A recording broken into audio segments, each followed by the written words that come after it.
If this works. I think I'm live. It's just me tonight, YouTube, Psycho Bunny Death Cult. I'm not even wearing a tie tonight. It's a relaxed fit episode of the Padded Room podcast. Nobody, no Monica, just little old me, talking about horror anime, for Christ's sakes. Of course, nobody's going to show up for this. But I'm here. What's up, Calvin? Calvin's in the house. He knows what's going on. Let's talk a little horror anime tonight, Calvin. Are you a fan of horror anime? Are you a fan of anime at all? It's a tough sell for me, to be honest with you. I feel like you have to be in a very specific age group / generation to watch, to really get into anime, period. Connor knows what I'm talking about. It's hard to follow. This one that I'm going to get into tonight, especially hard to follow. What's up, Todd? Todd's in the house. Connor, of course. It's Dude, this movie's like 2 hours long. I'm gonna get into that in a second. It's called King of Thorn. Has anybody out there seen King of Thorn? It's on YouTube. If anybody has 2 hours to kill, the gist of it, I get. I understand what we're going for here, but we go into some very psychedelic offshoots and sister stuff and all kinds of flashbacks and weird. Or who's having a dream right now? Who's not having a dream? I don't know. I don't even know anymore. But I sat through 2 hours of this, and I love graphic horror anime and ones with a decent story. See, that's what I'm talking about, Raven. That makes sense. And if you can follow the storyline, Vampire Hunter D, we did that last week, Todd. But if you can follow the storyline, I feel like a lot of it is lost in translation. I've heard of it, but haven't watched it. It's on. I'm talking about King of Thorn, Raven. So definitely, it's on YouTube. You can watch it right now for free if you have 2 hours to spare, mind you. And if you can ride the plot line of this fucking thing like a crazed, meth-addled rodeo bull, then by all means, get in there. Let me know what you think. I'm going to break the whole goddamn thing. I'm going to try to break the whole goddamn thing down for you. I'm not wearing a tie tonight. I don't know if anybody noticed, if anybody gives a shit. I have no co-host tonight either. So there's that. It's a relaxed fit episode of the Padded Room. I've been doing shots too, because I'm what we call a lonely drinker. I'm just kidding. I'm not lonely. I'm self-absorbed. There's a difference. There's an entirely different thing. All right. I'm going to do a podcast here. You guys, thank you, Todd, Connor, Calvin, Raven, for joining me. I'm going to talk a little King of Thorn.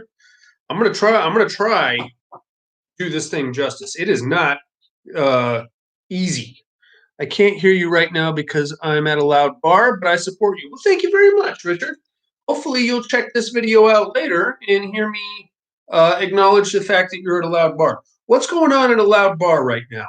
It's Tuesday. It's 7:30 Pacific time, which is where I am. They're slacking. I agree, Connor. I don't think there's any fights tonight or any kind of a football game, unless you're watching the XFL, which more power to you. But thanks for checking us out anyway, Richard. Hopefully you get the audio version of this, which will be available momentarily after I'm done. Hey, Jeremy's in the house. Jeremy, me love you long time.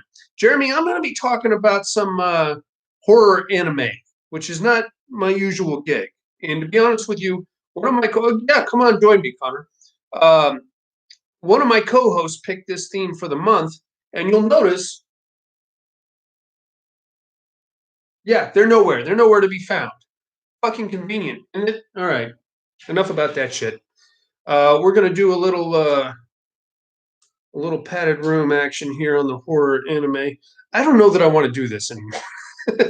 I don't know that I want to do any more horror anime.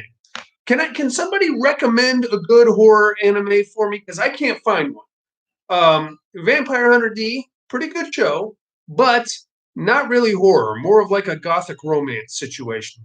This one I'm about to talk about, King of Thorn. All right, well, here we go. All right, I'm gonna jump right in. That's right, inmates. I'm talking about King of Thorn from 2009. This one is directed by Kazuyuki Katsahana and written by Yugi Iwahara. It stars Kana Haranawa and Toshiyuki Nuris Norikawa and Eri Sinai. It's got a TVMA rating, and this one gets a little. I mean, you got to hold on tight to this one, kids, because I know everybody says Death Note, Connor, and Tokyo Ghoul looks good, but it's a TV show, and I don't have time to run down an entire show here. I know a lot of horror anime series. See, that's what I'm gathering from this, Raven, is that there's a lot of good series out there. I need a good horror anime movie. That's getting a little hard to find. So anyway, back to King of Thorn. So this one, it is a movie. It's a full length feature, 2 hours long, mind you. So Summer's in the house. What's up, Summer?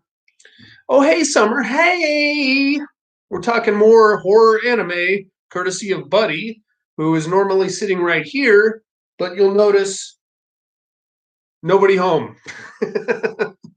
Which is much like I would like to be right now. Not home talking, not here talking about this movie. All right, so let's see if you can hang out with me on this. Oh, Tokyo Ghoul does have a movie. I will check that out, Connor. I'm going to find a link to that. But so we start off in New York, and circa December 12th, 2012.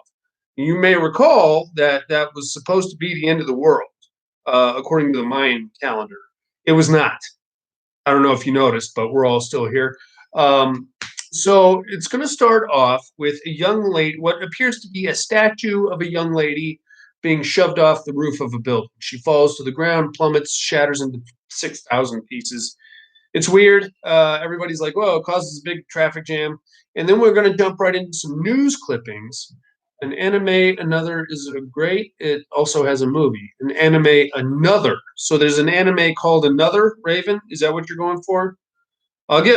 Send me some links, man, because the stuff that I'm finding is wacky and very hard to follow. But back to King of Thorn.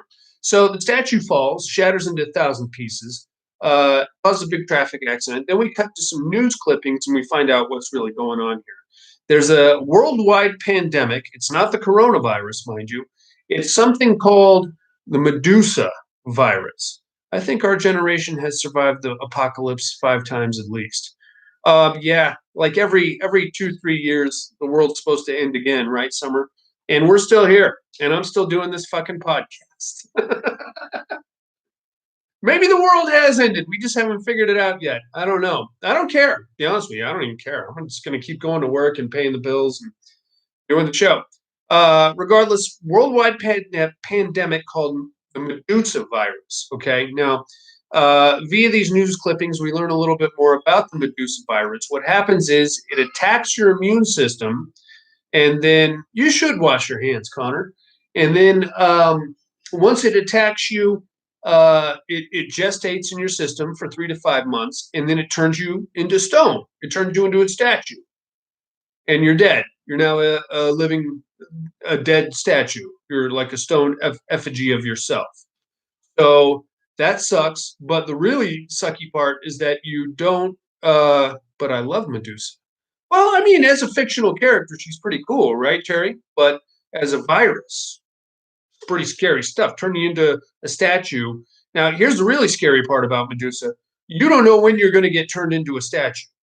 So you could be in a compromising position. Boom, you're now frozen in time as a stone statue, possibly beating off or having sex with somebody. How gnarly would that be? You're banging away at somebody, suddenly they're a statue, your wiener's inside them. That's going to lead to some problems. I don't know, man. It's gnarly. You don't want the Medusa virus, Connor. I'm telling you right now. So and it's a pandemic, man. It's spreading like super fast.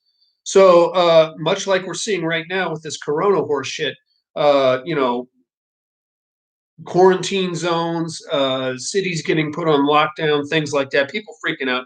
Now, we're going to jump kind of into Resident Evil territory here.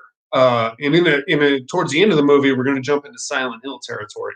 But there is a global mega corporation, biotech specializing, called Venus Gate. and they think they have the cure for the Medusa virus. Different meaning of rock hard.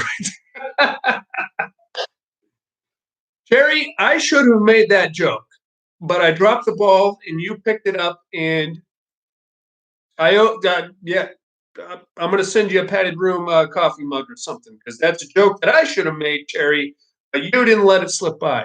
Someone in Pompeii died beating off and was immortalized in that position. See, that's what I'm talking about, Todd.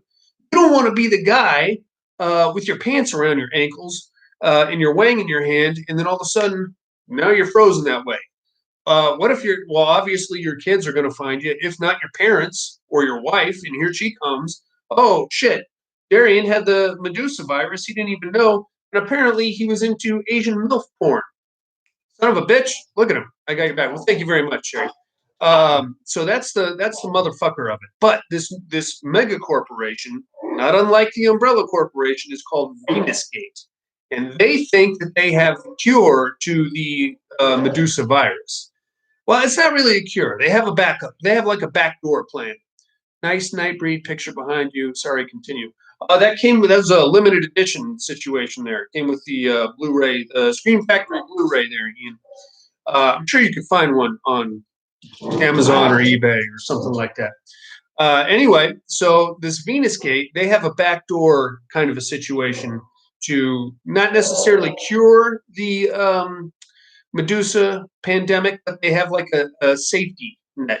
So what they want to do, they want to take 160 people and put them in a cryogenic chamber. And they're going to leave them there until there is a cure found for the Medusa virus. So it sounds okay on paper, but I mean, if you don't really, that's not a promising thing, because it's like saying, hey, why don't we just squirrel? Why don't we do? It's like saying, well, I'm going to put $60 aside because I'm going to blow the rest of my money. You know what I'm saying? So how about instead of saving $60, we focus on not blowing all of your money or killing the rest of the world, as we'll find out later. So moving right along, we're going to jump to some of the characters that get chosen to be part of this 160 people. So we're going to start off that none of these characters really have names, so I'm just going to refer to them as their archetypes. There's 160 of them. There's really only about 5 that we need to worry about, because most of them aren't going to survive through the second act. We have criminal. We have a guy that's a notable criminal. He shows up in handcuffs, and that doesn't make any fucking sense. All right, the Venusgate Corporation handpicked these people to be part of their program. Why would they pick a criminal? And not just a criminal, but a violent one. He's got like a neck tattoo, and he's all shredded, and he's having a great time being, led around by his jailers to the Venusgate lockdown situation. Hey, Odd Mother's in the house. What's up, Odd Mother? I'm all by myself tonight, babe. I'm sorry if you guys were hoping for Buddy or Monica. I would die right away. I think that's the way you want to go, Connor. You know what I mean? We see all these post-apocalyptic movies. The post-apocalypse fucking sucks. Am I wrong? It looks like it's just people raping each other and eating each other. I'm happy to go in the first wave. Give me the Medusa pandemic, the virus, or the coronavirus for that matter. I don't care. Except coronavirus won't kill you. It just makes you nauseous and sleepy, which is a state that I'm usually in anyway. Moving right along, we have criminal. We also have a cop, big African American, mind you. We have Asian schoolgirl. We have a random, I want to say, English woman who is reading just a book of fairy tales throughout the entire film. Like, she's carrying it with her and reading it out loud, unprompted, mind you. Nobody's asked her to read these fairy tales, but she's blaring them out as we go. Whip out those stone hard dicks. Okay, you got this, Darian. Well, thank you very much, Odd Mother. I've done the show by myself before. It's not a huge deal. So it's kind of weird. We also have an Italian senator. Okay, I guess he knows something about something. We also have an architect, a little boy who's apparently an orphan, and those are really the only characters we need to worry about. So we get them into the Venusgate facility, which is actually like a medieval castle that has been retrofitted with a bunch of high-end technology, not unlike the Hive from Resident Evil. I'm going down swinging like a spider monkey. Okay, I mean, I don't know that spider monkeys generally go down swinging, but if that's okay, whatever you say, Cherry. Um, Other than that, we have like their families and such that showed up to say goodbye to them. And let's talk about the Asian schoolgirl for a minute because she's a big part of the plot, as at least I think she is. I'm not 100% sure. She's got an identical twin sister, except for one of them wears glasses. Now, this is Kasumi and Shizuki. Okay, they're Japanese and they dress exactly alike and they look exactly alike. And you, other than the fact that one of them is wearing glasses, you wouldn't know that they were two different characters. Now, here's the thing about these two. Uh, Kasumi, the one with the glasses, is the one that has been chosen to join the Venus Gate 160 Noah's Ark situation. She doesn't want to go because she doesn't want to leave her sister. Her sister was not chosen.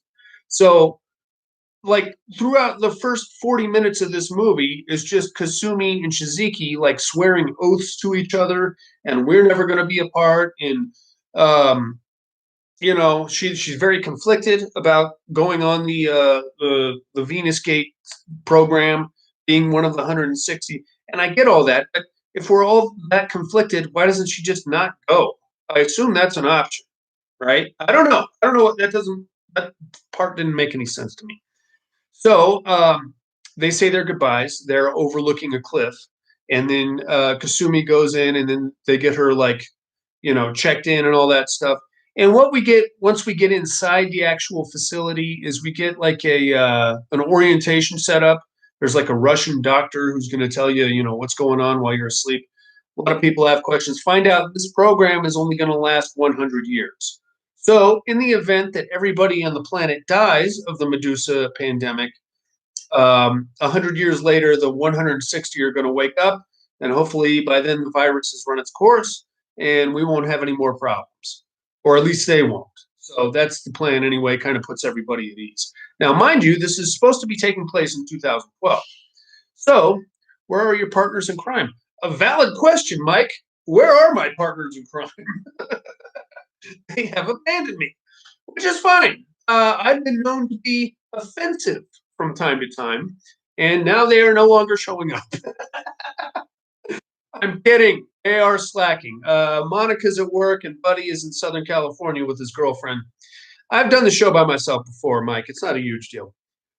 Regardless, we're talking about King of Thorn, by the way, which is a name that doesn't really make any sense just at this moment, but we're going to get into that in a second. So, she gets indoctrinated. She gets the orientation video rundown from the weird Russian doctor. After that, they take them to their sleep facility, which looks exactly like the hives in the Matrix, if you remember those. It's like all the weird bubble embryonic state situations that everybody's in. And that's basically what they're going to get into. They tuck everybody into their weird cryo chambers, which are like in this big silo, and they all get sucked into the walls, and then they get gassed and they all go to sleep. And that's all well and good. And then we get some weird flashes here of the different dreams. You do get offended, Darian. No, I don't get offended, Connor. I tend to do the offending is a thing. I don't know how. I just talk, and then people run in the opposite direction. It's just I like to think of it as a gift sometimes. Regardless, they get into the cryo chambers, which are like this big beehive situation, and they all go to sleep. They all get gassed, and then they wake. Well, actually, we're going to cut to Katsumi. She's the first one to wake up. Her little cryo chamber pops open, and she starts looking around. She's in the same place, which is good, but now, like, the lights are out, and the place looks like it's been beat to shit, and there's these weird vines all over the place with thorns coming out of them. So she's like, what the fuck is this? Pretty soon, all the other cryo chambers start popping open, and people start climbing out of their little Hatchimal egg things or whatever.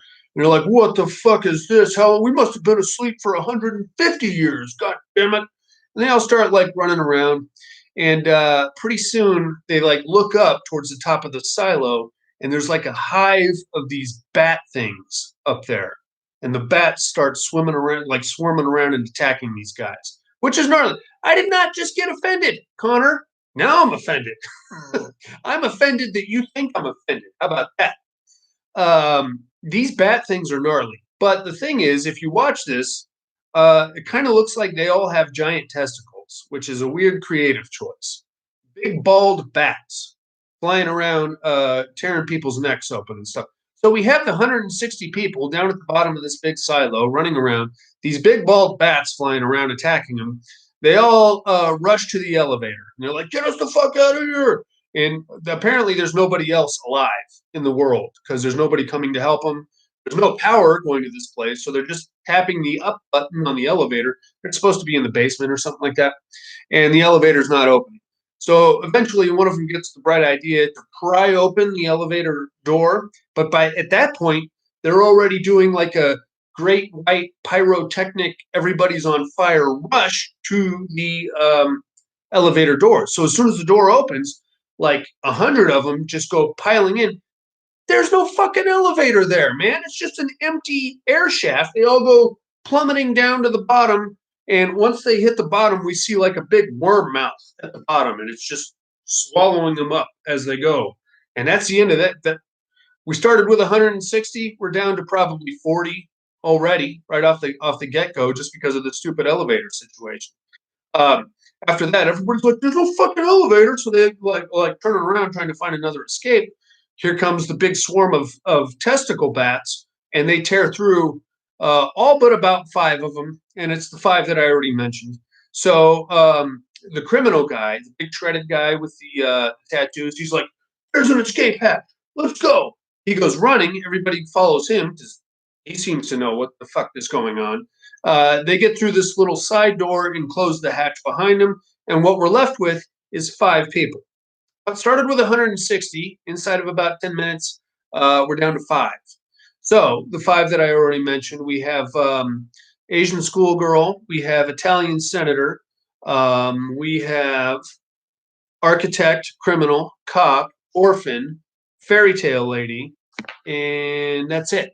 So we're down to we got 5 people left. Penis. Penis, huh, Connor? There you have it, folks. Penis is what she says.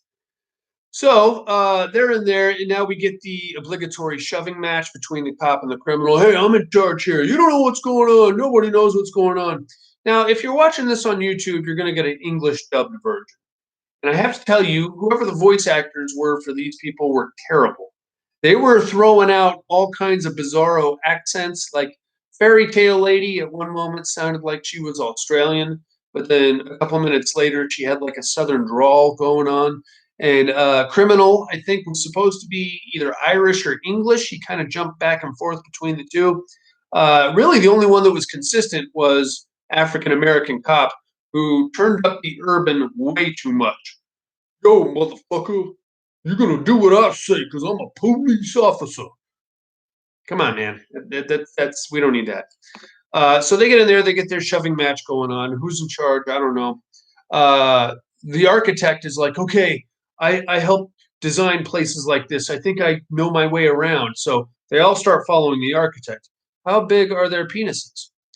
Well, it didn't really show their ding dongs there, Connor. But I'm sure if you did like a Google on King of Thorn porn, King of Porn might be a whole other rendition of this thing. And since this is anime, I'm sure they are anatomically incorrect and way out of proportion. That's how it usually is in anime. Little guys have the biggest. Well, all right, whatever. So they get the architect guy's like, I know where the security center is. We can get there. We'll be safe. So everybody starts following the architect guy. He gets him to the security center, which is where there's some guns and stuff, which is great. About halfway there, they get attacked by a creature. Now, we're already, for the most part, in H.P. Lovecraft land with all the vines and these weird testicle bats and things like that. But we're going to go ahead and dive right into Lovecraftian action here. The creature that attacks them, and at this point, there's only one of them, I'm going to describe it as a velociraptor with a skull head and a set of Viking horns, for lack of a better description. And it chases them around, and they try to kill it. Eventually, they lose it just as they're getting into the security center. Once they get there, they find all these guns and ammo and stuff like that, so they get all loaded up and ready to rock and roll. After that, they start to get a little weary of the architect guy. They're like, "Hey, man, what's up with you? You led us right into this place." And the architect guy has himself a spaz attack because he's wearing a necklace. Apparently, there was no necklaces allowed in the weird sleep chamber situation. Sounds funny. I don't know that I'd call it funny, Cherry. I'm doing my best to make it funny for you, but watching this movie, it gets a little. Well, I mean, this is the easy part. The hard part's coming up because we're about to get into do like a deep dive and try to figure out who's related to who and who's pissed off and who. It gets very extravagant on the plot line. But anyway, they start to get very weary of Architect Guy, and they're like, "Hey, man, you're wearing a necklace. They didn't allow any necklaces into the cryo chambers, and you directed us right to the old security chamber here. So clearly, this guy knows a lot more than he's letting on." They start questioning him. He has himself a spaz attack, grabs Kasumi, the Asian schoolgirl, and puts a gun to her head. And he's like, "I'm leaving. You motherfuckers, if you anybody follows me, I'm gonna blow her fucking head off." Everybody's like, "Whoa, whoa, whoa, there, tough guy. Just chill out." He hops in the elevator and goes taking off to a different part of the castle. Everybody else is like, "You believe that fucking guy? What's his problem?" They get off into like a different part of the castle, like a weird um, administrative part with like desks and cubicles and stuff. It's anime. What do you expect? I don't know what to expect, Connor. That's the thing. I'm not an anime guy, so I'm trying to piece this shit together somehow. Um, they get off into a different part of the castle. Kasumi, once they get there, the architect guy is like, "Yeah, go do whatever you want to do. I'm going to go look at the computer here." Kasumi just starts wandering through the castle on her own. Cut back to the rest of the group. We have Orphan, Fairy Tale, Cop, Crook, and I think that was it. Yeah, because we started with five, so or six. So that's the other four. They're trying. They're like, "Okay, we got to go rescue Kasumi, and then maybe that architect guy. He apparently knows something. Maybe he can show us the way out of here." Now, mind you, this whole castle is riddled with these vines with thorns. And right now, it's not a huge deal because they're just vines with thorns, but it's going to start to get pretty weird. So out they go into the rest of the castle. Pretty soon, they get re-accosted by the skull raptor thing. They actually manage to kill this one. They shoot the shit out of it because now they got guns, right? Shoot the crap out of it, and they're like, "Oh, we got you, you fucking asshole." And then we look up and we see that Skull Raptor actually had a posse, a pretty extensive one at that. It was like 15 or 20 of them. What's the name of this movie? Sorry, I walked away for a minute. You guys talking about tentacle porn. I think Assassination Classroom has a movie. The movie, Cherry, is King of Thorn, which is available to watch on YouTube. Um, I think I'm good. I think I found a tentacle porn movie that I'm going to do next week. It's called Wicked City. I don't know if anybody's seen that one, but we'll get into that in a minute. So now they have to fight like this whole gang of the Skull Raptors, and these fuckers are tough, and they don't have the ammo to deal with this many of them. So big chase running around. Criminal gets separated from the rest of the group. Everybody else makes it to like a safe catacomb type area, and they get in there and wall themselves up. Cut back to Kasumi. She's having a flashback. All right, she gets into like a different part of the castle and has a flashback about her sister Shiziki. Um, most of this stuff I don't think is pertinent to the story, but again, this fucking story is all over the place. So it's something else. I don't know, man. I don't know I don't even know what I'm talking about right now. I just watched this movie and I can't tell you the first fucking thing about it, but it's not going to stop me from trying. So she has like this weird flashback about Shiziki breaking her leg, and she never wanted to be away from Shiziki, but somehow here she is, which I don't understand because Kasumi she could have opted out of the being part of the Venus Gate project. But and she was obviously very conflicted about doing it, but she did it anyway. So I don't know. I don't know how that works. I feel like something may have been lost in translation there. I can't tell you. Regardless, she's very bent about the whole having to walk away from her twin sister thing, and she's seeing having flashbacks. Cut back to the architect guy. He is still checking out like the plans and schematics of the castle on the computer. Sumi like kind of pops her head into the office, and he's actually there talking to the criminal guy is like, hey man, did you get that shit figured out? So these two motherfuckers are actually working together, criminal and architect. And the architect is like the inside man, like he somehow engineered the whole shit.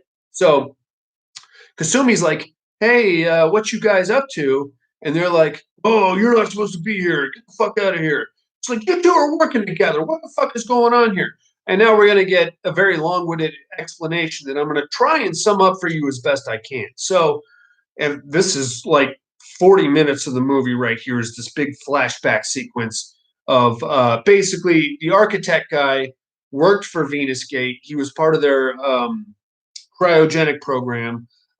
He didn't like the way the Medusa pandemic was happening, so he basically killed one of the 160 people that was supposed to be in the project, took his identity and said, I'm going to get myself in one of those sleep pods and sleep this shit over. And then when I wake up, everything's going to be rosy because I don't want to deal with them. I don't want to get turned into stone, which I understand. But the criminal guy found out about it before they went into the sleep pods. Okay.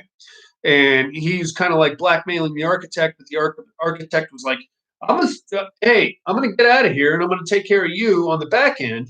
You just keep this fucking identity theft thing secret, and we'll all come out looking pretty good on the other side. So that's why the criminal went along with it, and that's why the criminal is, as we're going to find out, now keeping the architect alive. Now, while they're having this conversation and explaining this whole thing to Kasumi, who's just a random Asian schoolgirl sitting there going, I don't fucking know anything about this shit. Here comes the Skull Raptor posse, and they break into the lab and blood and carnage and all that shit. They kill the architect guy, which sucks. But the architect guy makes some admissions before he gets his head bit off. He basically explains that Venus Gate they had bioengineered the Medusa virus as a bioweapon, and one of the test subjects got out, and that's how the pandemic started. And he figured the whole shit out. He's got all this data on a little memory card, and he gives it to Kasumi. He's like, I'm about to get my head bit off. You take this memory card and show the world what really happened and guard that with your life. And she's like, okay, got it. And then he gets his head bit off, and that's the end of the architect. From there, we're going to cut downstairs to the other four. They're like creeping through the catacombs, and we find out a little bit more about the skull raptors. Apparently, they track by sound.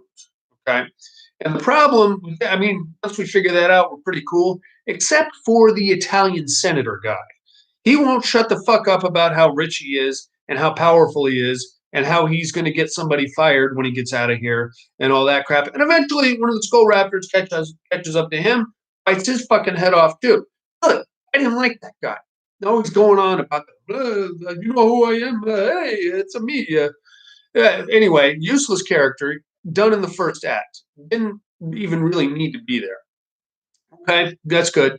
Again, with the skull raptor fighting and the shooting and all that stuff, we get to a point where the criminal and Kasumi are running through the catacombs. We have the other group also running through the catacombs.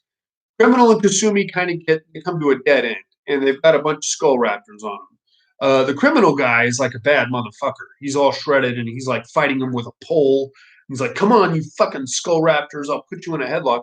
Kasumi just freezes. I mean, she's like a 16-year-old schoolgirl. So what is she going to do against a skull raptor? But at one point, they fight off the skull raptors. They have to jump across this chasm to get to the other side, and they're like thinking, "Okay, we're done."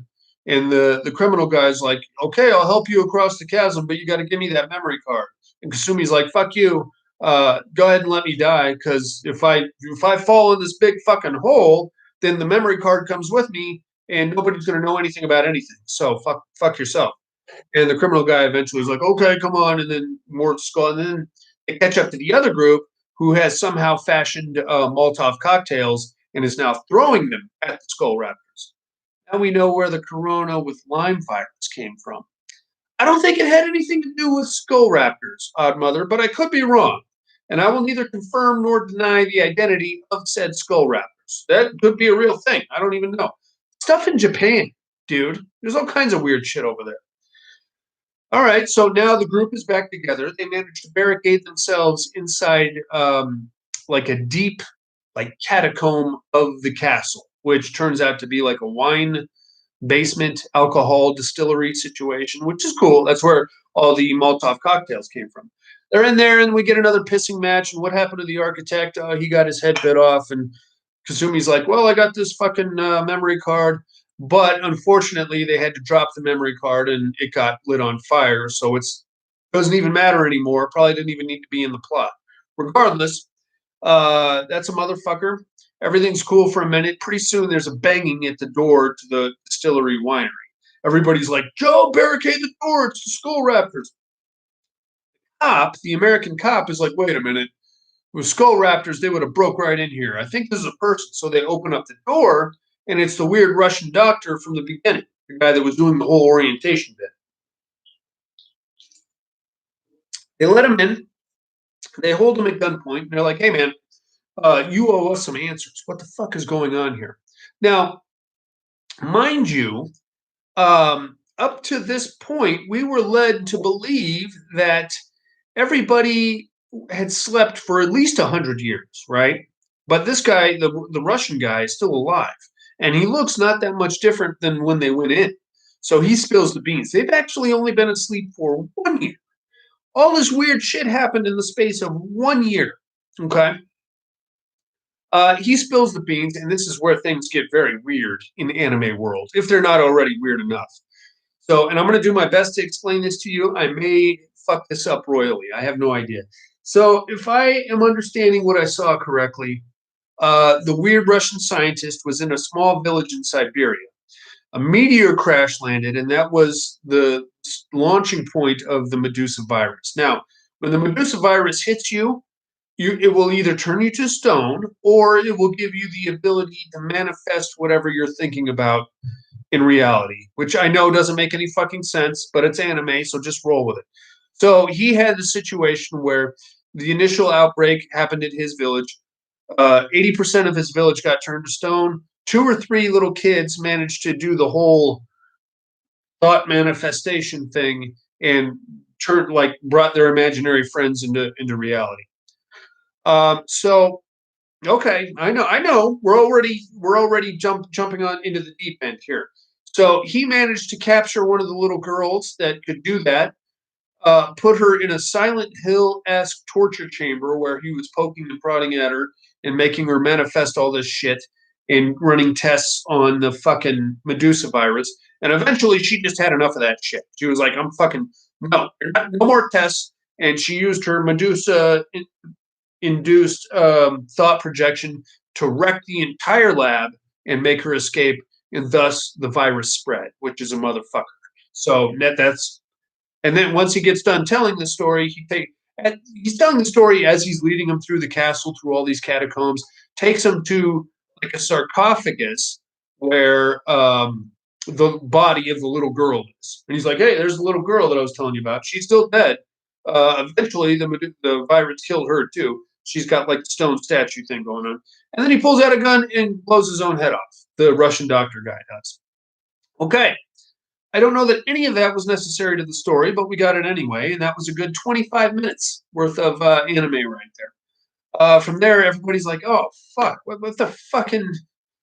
Okay. So what are we going to do now? He was the only guy that knew anything about anything. All right. So as they're having this conversation, here comes Skull Raptors again, and they're here to fuck some more shit up. One of them is really pissed because it's all burned up from the Molotov cocktails. Criminal is like fighting off the Skull Raptors. He tells everybody to get the fuck out of there. He's got a shotgun, so he's blasting away at him. He runs out of bullets, so now he's getting like a hand-to-hand combat thing with the skull raptor thing. Thing's about to bite his head off, but then the cop comes back and stabs a sword through the skull raptor's chin out through his head, and thus drenches the cop in skull raptor blood. So apparently, the skull raptors are also wildly infected with the Medusa virus, because as soon as the cop does that, he like throws out a witty one-liner and then immediately turns to stone. So we no longer have the American cop in the equation, and he is now a statue. That's a shitty way to die, but he did so saving the criminal, which is kind of weird. Criminal's like, okay, we got to go. So they go hauling ass out of there. At this point, we're down to Fairy Tale Lady. Okay. Well, you're going to eat Odd Mother, are you, Connor? That's all right. Whatever you want to do, man. We're down to Fairy Tale. We're down to the Orphan. We've got Asian Schoolgirl and Criminal. We got four. We're down to four. These are the final four of the group here. They go hauling ass. They just want to get outside the castle. That's what they're hoping to do. They manage to cut their way through a bunch of the vines. They actually get outside, and they're like, okay, we made it. Let's get the fuck out of here. So they go hauling ass across like the castle estate. It's all like overgrown now. It was very palatial when they got there. Now it's all fucked up. They go hauling ass. They find the helicopter that flew some of them in there, and the criminal guy's like, okay, now is probably a good time to come clean. I'm not actually a criminal. I'm actually a British SAS agent sent here to infiltrate the Venus Gate facility with the identity of this criminal that got picked for the program. So he was sent to gather intelligence on Venus Gate and eventually destroy the castle, is what he was supposed to do. Now he's just there to kick ass and take names. And he might be able to fly the helicopter. So they all jump in the helicopter, and he's getting ready for liftoff. And here comes the fucking vines, the tendrils, and all that shit. And this is where things get even weirder, because now Kasumi has an even weirder like flashback about her sister, and she's like, "Oh, wait a minute." I think she gets the idea that her sister's in there. Now, there's a whole backstory behind that. They find a videotape, and there was a reporter on the scene, and we see her sister at the cliff where they said goodbye. And then she's like, I'm going back in there. I'm going to run right back into the castle. And everybody's like, don't go back in there, you crazy bitch. What are you doing? She goes hauling ass right through there. The vines like open up for her to let her in. So, yeah, I know, Connor. Those are my fucking kids out there. And I swear to God, anytime I come in here to do the show, that's when they lose their minds out there. So you're just going to have to deal with my kids, because I assure you, though, that there is no abuse happening out there, although there might very well be some when I'm done with the show. Anyway, back to the movie. She goes running back into the castle.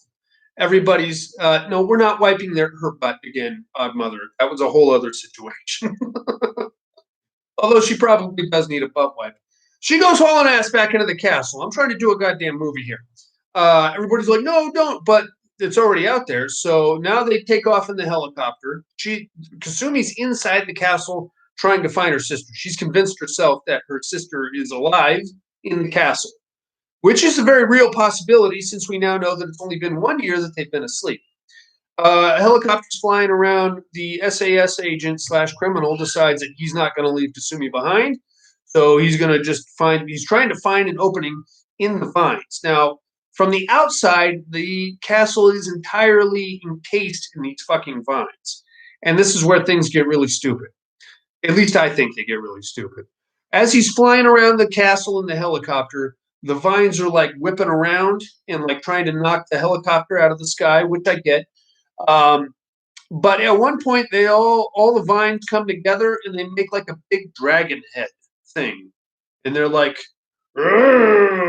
it doesn't even really look like a head. It just looks like a big mouth made out of weird vines. And then four other vines come out, and they have like a film in between them, and they make like dragon wings.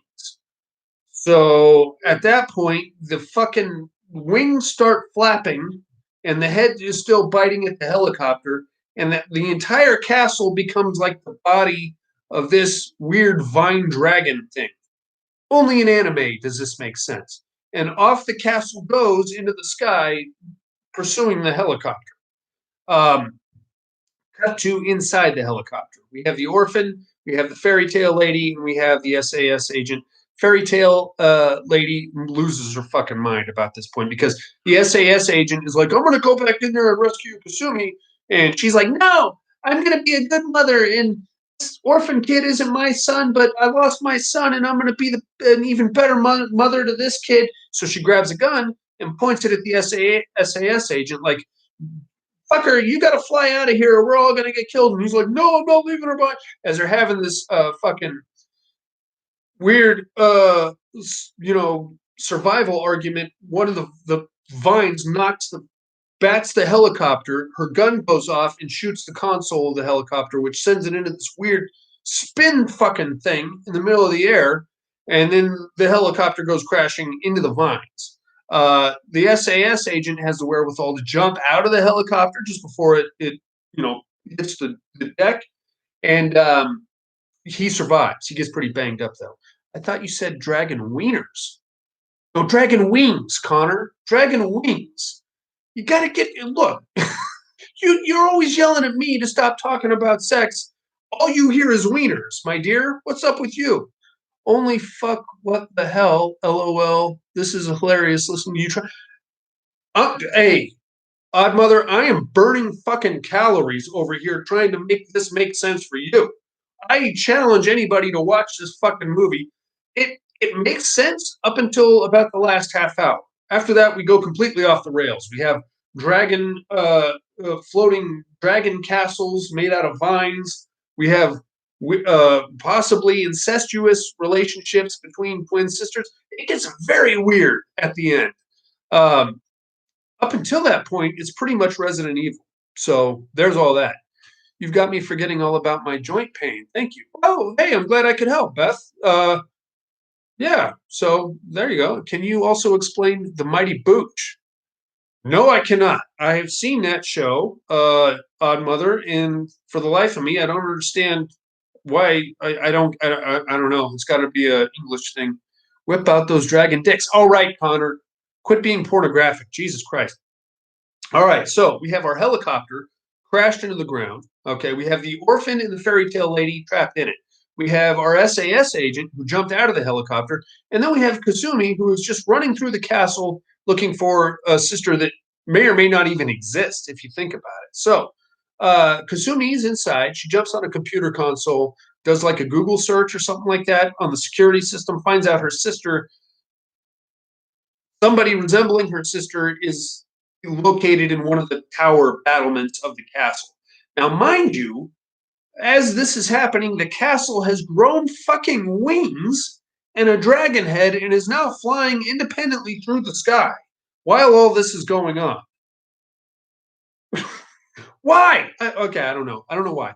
The SAS agent is running around. He gets into a like a master computer console room. Okay, and then there's me, ugly. Oh, calm down, Connor.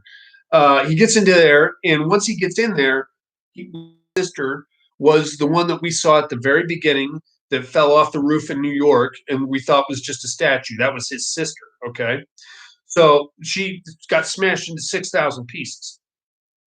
He's very conflicted about that, and he kind of blames himself. And now the security system in the castle, which is known as Alice, which is another kind of a Resident Evil knockoff type of a thing, is now fucking with him. And it makes his sister show up, and it's like in his head or something like that. It's a whole fucking like hallucinogenic situation going on all of a sudden. So he's got to like kung fu fight a hallucination of his sister. And his sister is pretty good at kung fu, as you would expect, because she kicks the shit out of him and knocks the gun out of his hand and puts a pretty good beating on him.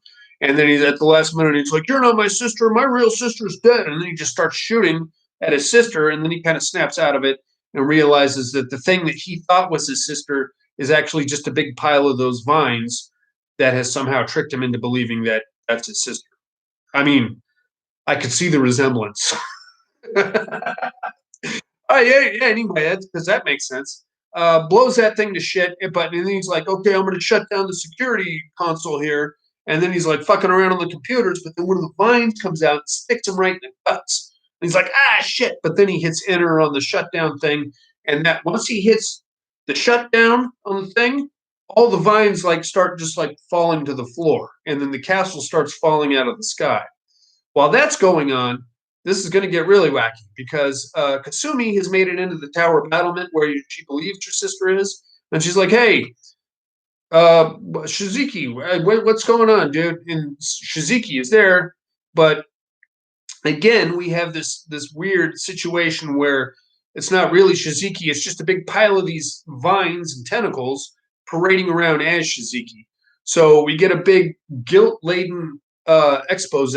Oh, I'm sorry I left you. Oh, I'm sorry I left you. And one of us has to die, but I don't want to leave you, so we should both die. I don't know what the fuck is going on here.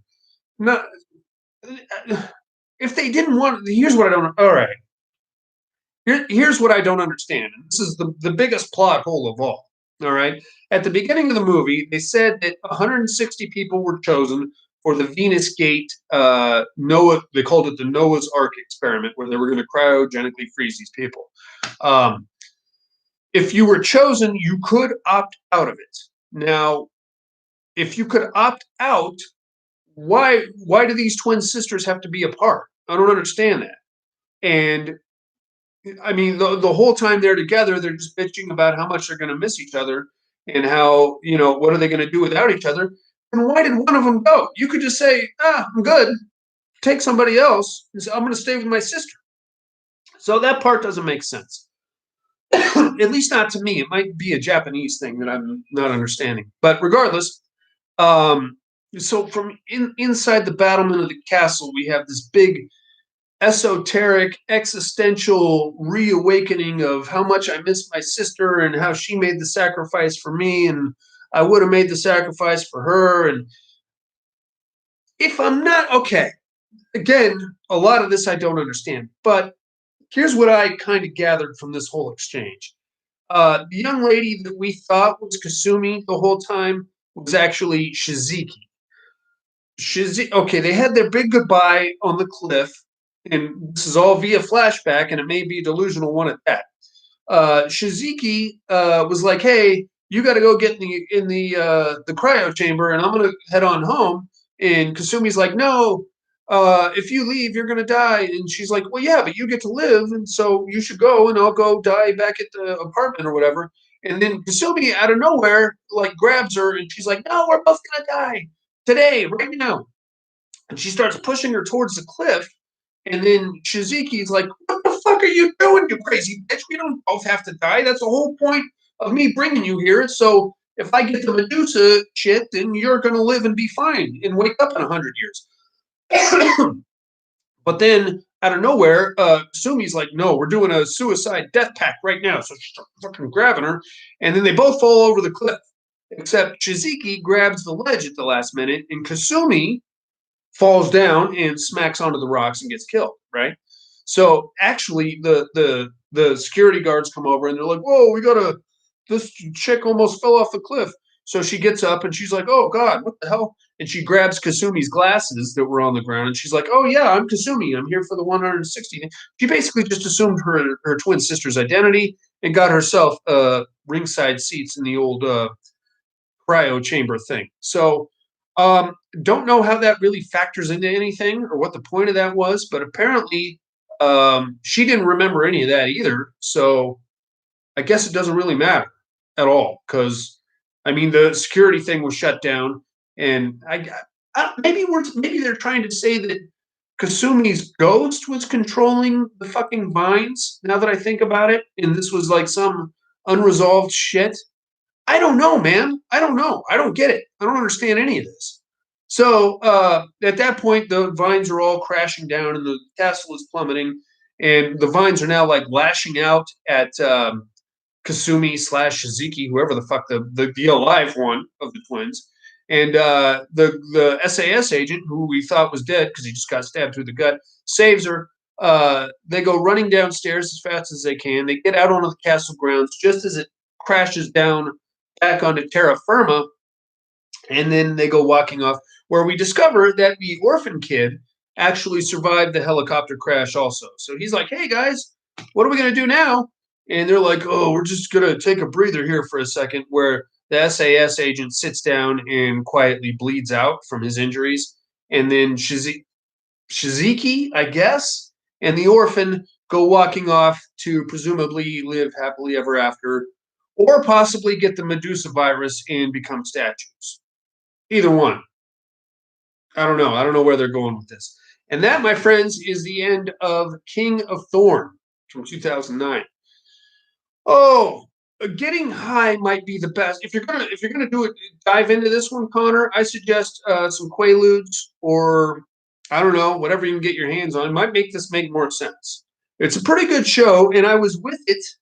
I mean, it's kind of a Resident Evil knockoff, because they're in this high tech facility and they've got to get out in a post apocalyptic situation. There was no zombies in this. It was all skull raptors and weird elevator shaft worms and ball bats with fucking testicles. Why is this reminding me of Rocky Horror? I have no idea, Odd Mother. I don't know where you're going with that, but it's bizarre, and it was cool up until about the last half hour.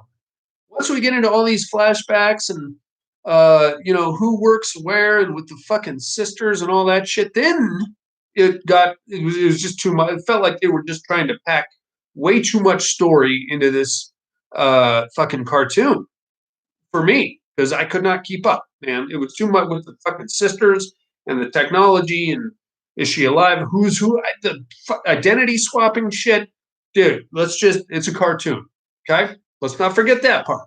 This is a cartoon. We're not going to change anybody's lives here.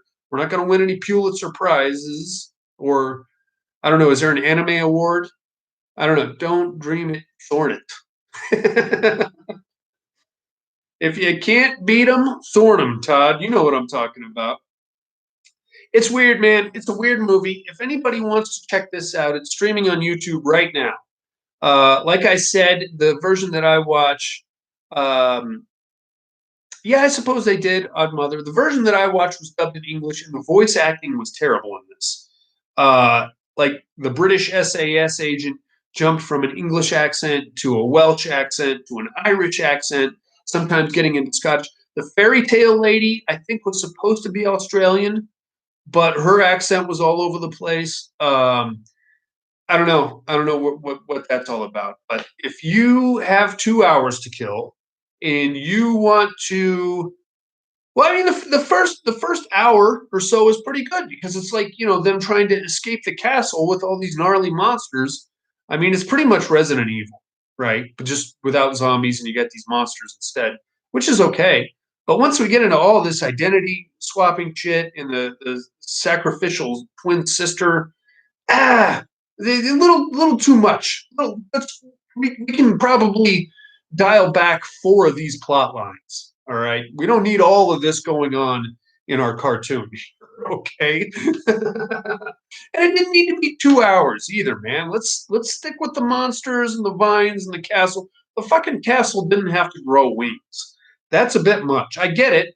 When you're making a horror cartoon, it's kind of cool because you have a virtually unlimited special effects budget. But I don't know that we need a flying a castle with that grows wings and a dragon head and goes taking off, because that's a bit much. I think I'm with you on the suspension of disbelief, but you got to pump the brakes every now and then. All right. That being said, thank you guys very much for joining me tonight. Hopefully, my co-host will be back next week. I can't promise you anything. You might be stuck with me again. PaddedRoomPodcast.com is where you find anything you need to know about us. We actually have an entire network of shows over there from all over the world. So if you get them, if you're driving to work or whatever, you want to hear some more of this nonsense here, PaddedRoomPodcast.com. Join me next week for Wicked City, which is supposed to be erotic. I don't know. I haven't seen it. Hopefully it makes more sense in this one. I say we add tentacle porn. That's what I'm saying, Odd Mother. Wicked City next week, which is It's supposed to be an erotic horror anime. I don't know what the fuck that means. Probably somebody getting raped with a weird thorny appendage, some sort, tentacles. I don't know. Maybe like a clamshell that snaps your wiener off. I don't know what the fuck is going on. All right, thank you guys again for joining me. Next week, Wicked City, same time, same place. PaddedRoomPodcast.com. Psycho Bunny Death Cult is where you'll find us. And we'll see you next week.